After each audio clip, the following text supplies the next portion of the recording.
It's fine. Don't bother, Anyango muttered, her voice trembling as she walked away in shame. What's going on here?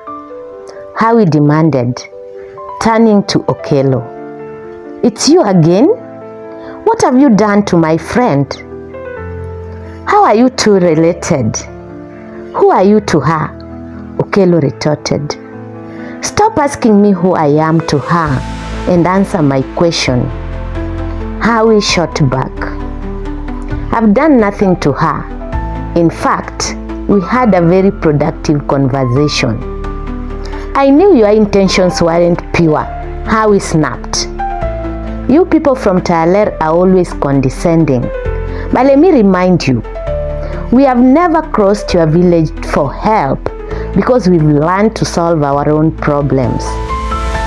What are you even talking about? Okello's patience frayed. Are you really from Adhiang? What kind of question is that? Where else would I be from? Well, your friend here told me you are married and originally from Kajulu. What? Howie's face twisted in disbelief as she turned to Anyango, who was walking away. She told you I'm married in Kajulu? Of course. That's why she dropped her pot when she saw you. Howie's expression softened with realization. Oh, I see. I'm so sorry for accusing you unfairly. It's fine, Okello said with a small smile. Their conversation stretched on, leading to a surprising friendship.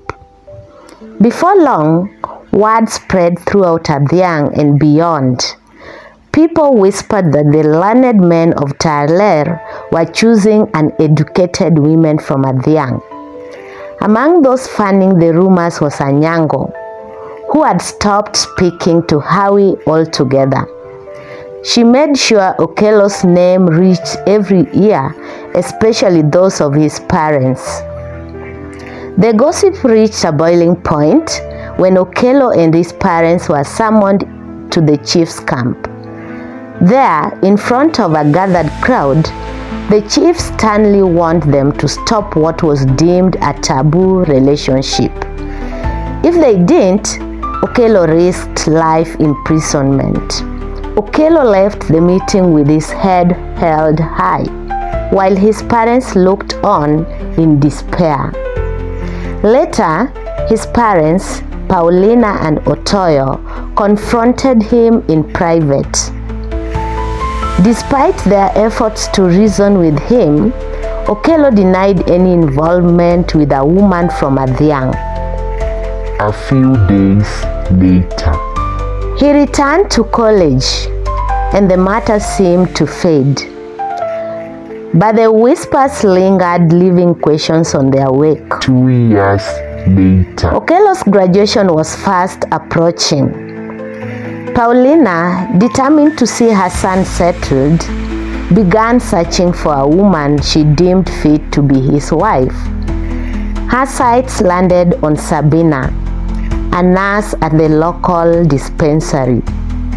Paulina sweet-talked Sabina into joining the family for Okello's graduation ceremony. On the big day, Paulina, Otoyo, their daughter Akeyo, and Sabina accompanied Okello to his ceremony. As the festivities unfolded, Okello pulled his mother aside. "Who's the stranger you brought with you?" he asked. "You'll find out during the introductions," Paulina replied with a smile. After the ceremony, the group settled in a nearby hotel to continue celebrating. As they feasted, Paulina finally spoke. "This is Sabina, our family friend," she said. "Okay, thanks for joining us," Okello said politely. "You are welcome," Sabina replied. After the graduation, life seemed to go back to normal. but Sabina's presence in the family home became more frequent. She often joined Paulina in the kitchen, helping prepare meals and spending time with the family. Okello, however, felt uneasy about her visits. Paulina's insistence that he entertained Sabina whenever she came began to intimidate him. One afternoon, just as he was about to go for his usual walk, Sabina arrived. Paulina, who usually had no objections to his walks, suddenly stopped him. "Sabina might feel lonely," she said. "I'm heading to the market and someone needs to stay with her." Reluctantly, Okello postponed his walk. As Paulina left, Okello retreated to his room, locking the door behind him.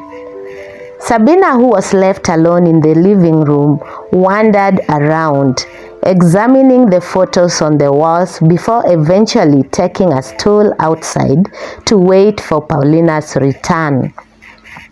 When Paulina got back, she frowned at the sight of Sabina sitting outside. "Why are you out here?" she asked, her voice edged with irritation.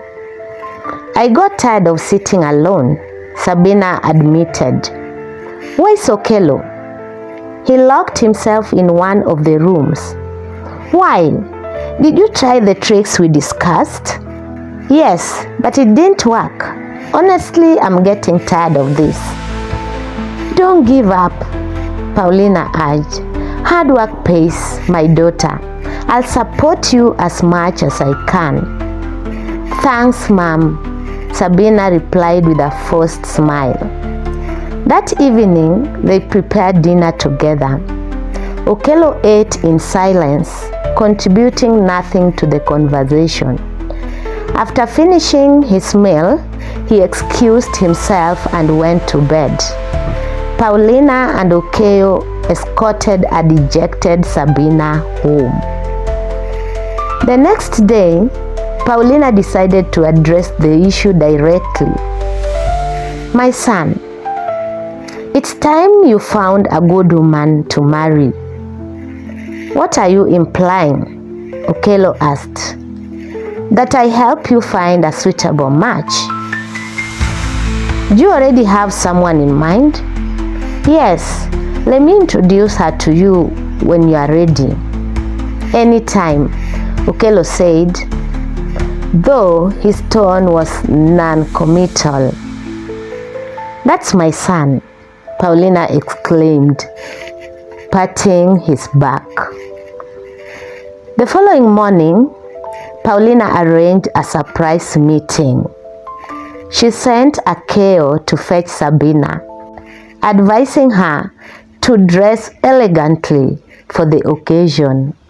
They were to meet at a nearby joint, where Paulina planned to formally introduce Sabina as Okello's future wife.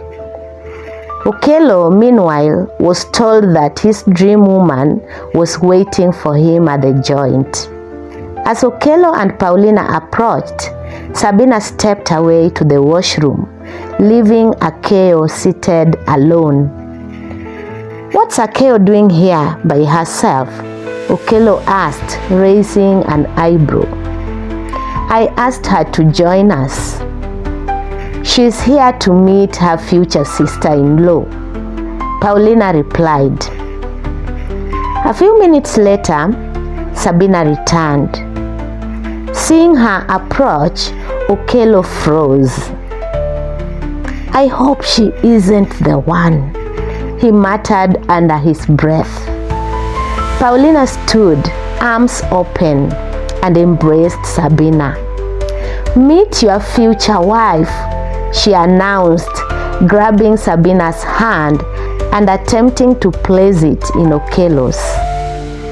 Okello recoiled, pulling his hand away. Without saying a word, he stormed out of the hotel, leaving Sabina and Paulina behind. Paulina returned home fuming. Otoyo was sitting in the living room when she arrived. "Where is he?" she demanded. "Who?" "Okello. Who else?" "What happened this time?" "He humiliated me in front of Sabina. Where is he now?" Okello was nowhere to be found. He returned late that night, skipping dinner and heading straight to bed. Paulina followed him, determined to confront him. And the story continues.